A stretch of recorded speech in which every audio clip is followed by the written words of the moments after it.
আমতলীতে মা ইলিশ সংরক্ষণে সচেতনতা সভা। মা ইলিশ সংরক্ষণ অভিযান সুষ্ঠুভাবে বাস্তবায়নের লক্ষ্যে আমতলীতে ইলিশ সম্পদ উন্নয়ন ও ব্যবস্থাপনা প্রকল্পের আওতায় সচেতনতা সভা অনুষ্ঠিত হয়েছে। বৃহস্পতিবার বৈঠাকাটা সরকারি প্রাথমিক বিদ্যালয়ে এ সভা অনুষ্ঠিত হয়। আমতলী উপজেলা নির্বাহী অফিসার মোহাম্মদ আশরাফুল আলমের সভাপতিত্বে সচেতনতা সভায় প্রধান অতিথি ছিলেন বরিশাল বিভাগের উপপরিচালক নৃপেন্দ্রনাথ বিশ্বাস। বিশেষ অতিথি ছিলেন বরগুনা জেলা মৎস্য কর্মকর্তা মোহাম্মদ মহসিন, চাওড়া ইউপি চেয়ারম্যান মোহাম্মদ আখতারুজ্জামান বাদল খান।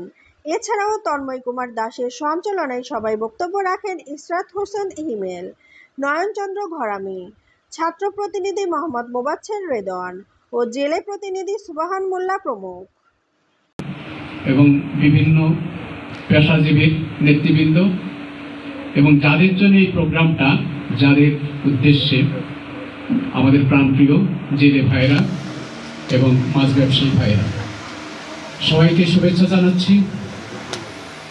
সেই সঙ্গে আপনাদেরকে ধন্যবাদ জানাচ্ছি এবং আমাদের সম্মানিত চেয়ারম্যান মহোদয়কে ধন্যবাদ জানাচ্ছি যে ওনার আয়োজনে এত বড় একটা অনুষ্ঠান। আমি সারা ডিভিশনে বিভিন্ন প্রোগ্রামে গেছি, কিন্তু এত সুন্দর এবং এত বড় আয়োজন কিন্তু কোথাও আমি পাইনি। আমি চেয়ারম্যান মহোদয়কে ধন্যবাদ জানাচ্ছি, সেই সঙ্গে আমাদের উপজেলা মৎস্য কর্মকর্তা ইউনো মহোদয়কে ধন্যবাদ জানাচ্ছি। আপনারা আমাদের কথা শুনতে এসেছেন, আমরা কিন্তু অনেক দূর থেকে কথা শোনানোর জন্য এসে